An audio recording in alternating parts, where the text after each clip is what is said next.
It's video games time. Yay! I know we say it every show, but this is absolutely my favorite part where we talk about the things that we played. And Zorine, we had a chance to play Medal of Honor Warfighter, the multiplayer mode.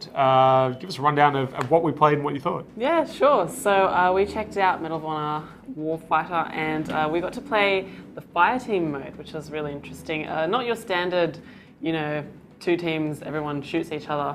But you sort of are teamed up with like your fire buddy, I guess, in a way. But it changes the mechanics of how the game works, you know. And your fire buddy is essentially a walking ammo pack. Like you replenish your ammo with them, and they're your walking spawn point as well. So yeah, that's actually really interesting in terms of there are 2 options really. You either spawn somewhere in the world once you die, or you'll spawn back on your buddy if they're still active. But if they get killed in combat, you'll need to spawn back at kind of a safe area. But if you get killed and your buddy manages to kill the person who killed you, then you manage to spawn more quickly without having to wait the respawn timer, which is kind of nifty. Yeah, so it kind of promotes the whole teamwork thing. You know, you want to pair up with someone who you can work together with, and someone who is, you know, skilled as well, preferably.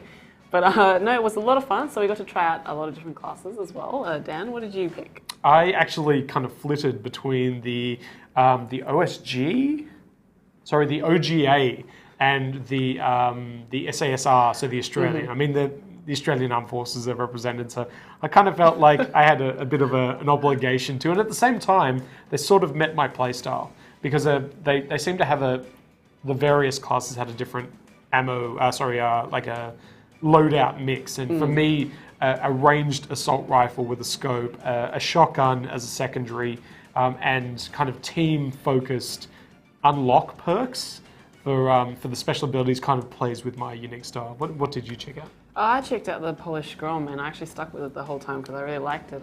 Just, you know, the gun, and as well as grenades. You know, grenades was fun when you're not taking them off walls and stuff and into yourself. But, you know, it was good fun, and I liked it so much that I stuck with it the whole game. Yep. Did you find, as a result of the grenades with the Frostbite 2 engine, that the environments were getting a bit kind of torn up?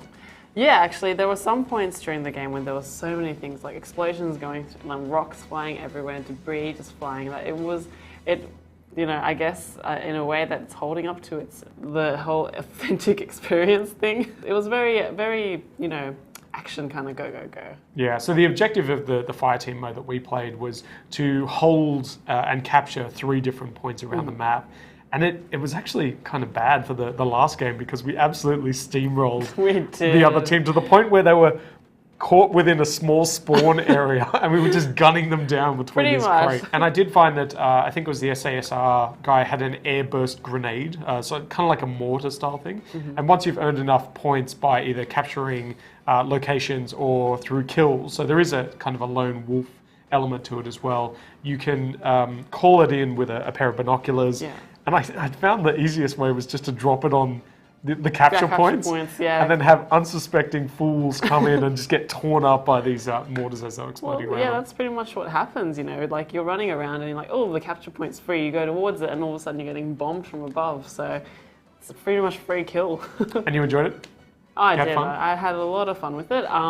Going lone wolf was a different experience though. If you're playing in the Fireteam mode, you are at a severe disadvantage.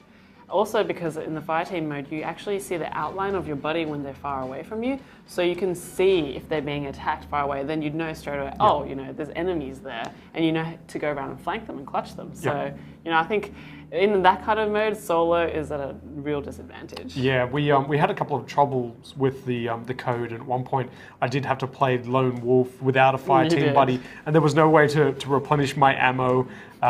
It was a pretty horrible situation. But it was a lot of fun playing with a buddy, and there is that real incentive to know where they are at all times, which is obviously mirrored on the sixth sense that they're claiming real soldiers get when they're in the field with a teammate. So final thoughts?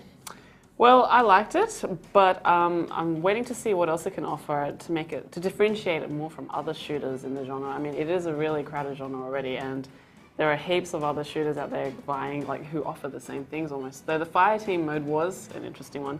So, you know, I'm interested to see where it goes after that. Absolutely. And you can check out more on Medal of Honor Warfighter on the site right now. And it's coming out on the Xbox 360, the PlayStation 3 and the PC in late October this year. Mad. Should we do that again?